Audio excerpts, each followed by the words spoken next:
Здравствуйте, уважаемые зрители! Хочу ознакомить вас с ситуацией, что происходит в Украине.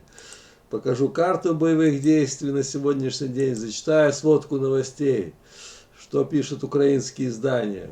ВСУ уничтожили российский штаб в Мелитополе и результативно ударили на юге. Последняя сводка новостей. Вот тут Мелитополь, там видите Путин, Шойгу, а вот здесь Мелитополь. Сейчас ВСУ уже начали обстреливать Мелитополь, там у них база у россиян. Туда они оттягивают, как сказать, все эти войска, которые пострадали на правом берегу Днепра. Украинские военные уничтожили штаб российского подразделения в Мелитополе, а также нанесли результативные удары в Запорожской области. Об этом сообщается в сводке Генштаба Вооруженных сил Украины. Так, вот как раз тут карта такая простенькая, вот Мелитополь. Сейчас там, говорю, была оккупированная территория, и сейчас там эти 20 тысяч, как сказать, подразделений или там батальонно-тактических групп, они отведены на эту сторону, и они как бы укрепляют оборону сейчас, немножко оттянулись. И самое главное у них проблема, чтобы не было прорыва здесь, на Мелитополь. Они здесь усиливают тоже оборону. Потому что армия РФ думала, что ВСУ не будет форсировать Днепр свои этими десантными, ну, спецназовцами или как-то морской пехотой, а будет здесь пробивать по территории, ну, сухопутной. Но оказывается не так все просто. Я говорю, здесь был десант, я понял, высаден, вот, в районе Каховки, Новой Каховки, и здесь Олежки, и здесь вот даже идут бои, как бы сказать. Сейчас вот, видите, красно-синим горит, значит идут бои здесь. Так, а здесь вот последняя информация. 15 ноября в Мелитополе был уничтожен штаб одной из вражеских подразделений. В районе Конских раздоров, Владовки и Благовещенки уничтожены 2 склада боеприпасов. 2 РСЗО «Град», ЗРК С-300, около 100 оккупантов были убиты. Наверное, Хаймерсы, все это, понимаете, когда такие потери, это значит, да, задействовано это американский ленд-лиз начал работать серьезно уже. За прошедшие сутки защитники Украины отбили атаки в районах Стельмаховки, Белогоровки, Луганской области, Верхнекаменского, Солидара, Невельского, Марьинки, Первомайского. Авиация за сутки нанесла 2 удара по российским позициям ЗРК. Ракетные войска, артиллерия поразили 2 пункта управления, 6 районов скопления сил и техники, 3 склада боеприпасов, еще 3 важных объекта. Армия РФ нанесла 4 авиационных, 6 ракетных ударов, 40 раз обстрелы СЗО. В общем, сейчас идут, я покажу на карте, как это все выглядит. Идут дуэли, понимаете, по всей линии соприкосновения идут артиллерийские дуэли. А российские, как сказать, войска бьют по всем этим позициям ВСУ, которые подтягиваются сейчас сюда на правый берег. А здесь по всей линии вообще идет прямо, вот можно сказать, мясорубка, бойня. Вся эта техника с российской стороны, все эти грады, дальнобойная артиллерия, все, что можно, санцепеки, они бьют по защитникам ВСУ, а ВСУ тоже подтягивают и бьют по армии РФ. В общем, тут получается вот эта бойня, мясорубка, и получается, что каждый день от 500 до 700 человек во время артиллерийских дуэлей гибнет. Практически продвижения как такового нет, а все потери идут за счет этих артиллерий. Ну, все, что можно, все, что есть в распоряжении и той армии, они, понимаете, как вот включили этот процесс уничтожения своих войск, они перемалывают там. Но сейчас ВСУ начали наступать в районе Кременной, вот, Рубежного, вот здесь, видите, красно-синим горит уже серьезно, и в районе Сватова, это информация проверенная, я вам потом сообщу еще дальше. Да, вот, ВСУ вытесняет оккупантов на направлении Сватово-Кремена, я вам говорил. Это проверенная информация, что вот Сватово-Кремена, здесь трасса идет, и сейчас туда вот ВСУ решили как бы серьезно сделать прорыв. Канонада слышна во всех крупных городах по линии фронта. В Луганской области украинские защитники понемногу вытесняют оккупантов в направлении Сватово-Кремена. Об этом заявил глава области Сергей Гайдай. Во всех крупных городах местные жители говорят о том, что слышат, как продолжаются бои по линии фронта, отметил Гайдай. Он также рассказал, что оккупанты не оставляют попыток снова захватить Белогоровку. Украинские военные остановили их очередное наступление. Кроме того, в разрушенных Северодонецке, Лисичанске и Рубежном оккупанты не начали отопительный сезон.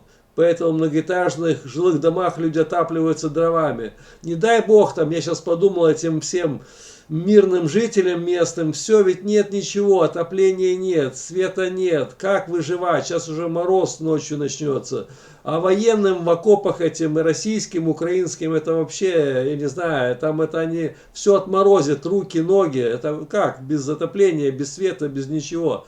Бомбардирования теплого нет, я говорю, это не война, это самоубийство. Оккупанты говорят, что ничего не ремонтировать не будут в этих городах, Северодонецке, Лисичанске, Рубежном.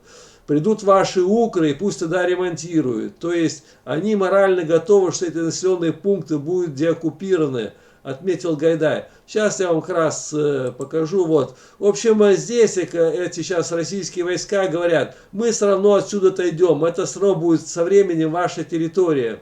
Все равно ВСУ выдавят с этих городов, так что сами будете ремонтировать. И в Кременной, и в Рубежном, Лисичанске, Северодонецке, в общем, будут ваши украинские эти спецтехники все ремонтировать. Вот Россия ждет наступления ВСУ на Крым, укрепляет оборону, нужна артиллерия, снаряды. Ну все правильно, понимаете, ситуация такая, что по-любому ВСУ сейчас переберутся на этот берег, или десант высадят, или, говорю, по-любому будет наступление идти и на Крым. И здесь вот в этом районе, так, сейчас вот здесь Калачан, здесь, в общем, я говорил, этот город, Скадос, вот эта линия, Новотроицкая, вот это вот они сейчас будут укреплять здесь серьезную оборону, потому что все равно эти 15-20 километров они уже отступили отсюда. Новая маячка, вот все равно они отходят, как бы здесь укрепляют свои рубежи. По-любому будет кровь из носа Крыма не защищать до последнего солдата, потому что Путин там Крым так не отдаст просто. И вот последняя информация, да, что Россия ждет наступления ВСУ на Крым. Так, российские оккупанты ждут наступления ВСУ на Крым, укрепляет свою оборону на юге. Об этом сообщил представитель Главного управления разведки Вадим Скибицкий. Так, по его словам, противник ждет наступления Украины для освобождения полуострова. Россияне строят новые оборонительные рубежи не только в Крыму, но и в Херсонской области, чтобы пытаться помешать атакам ВСУ. Но это не совсем новая разработка. Россия уже расширила свою оборону в Крыму для вторжения. До февраля там дислоцировано 2-3 тактические батальонные группы, сказал Скибицкий. Разведчик отметил, что способность Украины наступать на Крым зависит от ресурсов. Прежде всего от вооружения и боеприпасов. Ну, конечно, надо вооружение, чтобы постоянно снаряды, все это пополнялось, техника, ведь все это выстреливается, надо постоянно запаса, Украина сама не производит, все сейчас зависит от НАТО, если НАТО поставит, тогда Украина и освободит Крым. Нам нужны все виды боеприпасов, как советского, так и стандарта НАТО. Особенно касается артиллерийских боеприпасов. Я вам говорю, без артиллерийских боеприпасов ничего не будет. Пушки есть, снарядов нет. Все, нечем стрелять, наступления нет. Без артиллерии наступления не будет. Она все равно, как сказать, первая зачищает эту территорию. Поддержка огнем артиллерии очень важна для наступательных действий, резюмировал представитель. Все верно, все правильно, потому что вот, сейчас, чтобы освобождать Крым, надо массированные артиллерийские обстрелы. Это называется, как сказать, огневой шквал, чтобы все сравнивать с землей. Иначе все наступательные действия будут, ну, как сказать, армия РФ их расстреляет и все. Сначала артподготовка, потом наступление.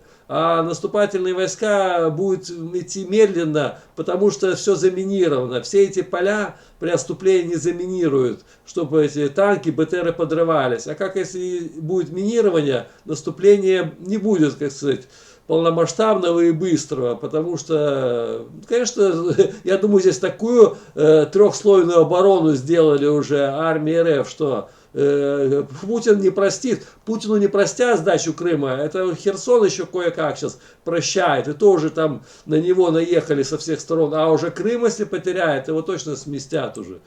И вот глава Пентагона заявляет, ВСУ знает, что давать России отдохнуть нельзя, это ошибка, они ее не допустят. Правильно, американцы не дураки сидят в Пентагоне. Украинцы знают, что давать России время на отдых, перевооружение это нельзя. Об этом заявил Ллойд Остин на пресс-конференции. По его словам, на перевооружение и восполнение запасов россиянам могут потребоваться годы, но ВСУ не позволит им продержаться. Думаю, украинцы продолжают на них давить. Таким образом, эта динамика поля боя будет меняться. Он отметил, что украинские военные знают, что будет ошибкой давать россиянам время на отдых, перерастращение и перевооружение. Все правильно, вот этот глава Пентагона, потому что если сейчас, ну здесь еще ясно, они окопавшись, как бы сказать, подтянули все, но если здесь еще дадут время на подкрепление еще на это вооружение, танки, БТРы, все. Здесь тогда все, вообще это станет колом, продвижения никого не будет. Самое главное сейчас здесь наступать в этом направлении. Здесь коса вот есть такая, вот думаю, на эту косу быстрее десант высадить с этого берега Очакова вот здесь. Ну, подразделения десантных своих этих всех войск, катера есть такие, такие очень, ну, у ВСУ получили эти катера, десанты быстроходные. Туда десантников и все, начинает укрепиться и потом подтягивать здесь и выбивать. Вот Херсон с этого направления, вот на сторону вот Алешки вроде под ВСУ по контролем, вот так идти наступление на Крым, выдавливать как бы, потому что ВСУ тоже, думаю, генералы сядь не глупые. Это самая важная вот деталь, наступать с этого направления, я считаю. Так, потери, сейчас вот плюс 400, армия РФ. 83 110, танков плюс 7, БТР БМП плюс 7. Вот все примерно так и стоит, беспилотников плюс 6. Ну, говорю, 400, это говорю, это по этим меркам, что сейчас котел устроили, это бойня, это, говорю, еще считается мало, а так где-то 700-800 в день уже. И вот сейчас последняя информация, я вам ролик скину, сами посмотрите. Я обязательно вернусь. ВСУ нашли ликвидированного захватчика с телефоном в руках. Там лежит убитый российский военнослужащий, и он звонил. То есть СМС послал своей жене, и понял, он говорит, я вернусь. Вот не вернулся. Он писал СМС в России. Деоккупированная Макеевка, все это произошло после российского нашествия, выглядит пустырем. Захватчики сравняли село с землей, не целого дома, вокруг сгоревшие деревья. Вокруг там валяются тела российских солдат. Сами увидите этот ролик, посмотрите. На одном из видео, опубликованных в сети, видим с десяток убитых солдат. Все они воевали на стороне России. Один так из них и погиб с телефоном в руках.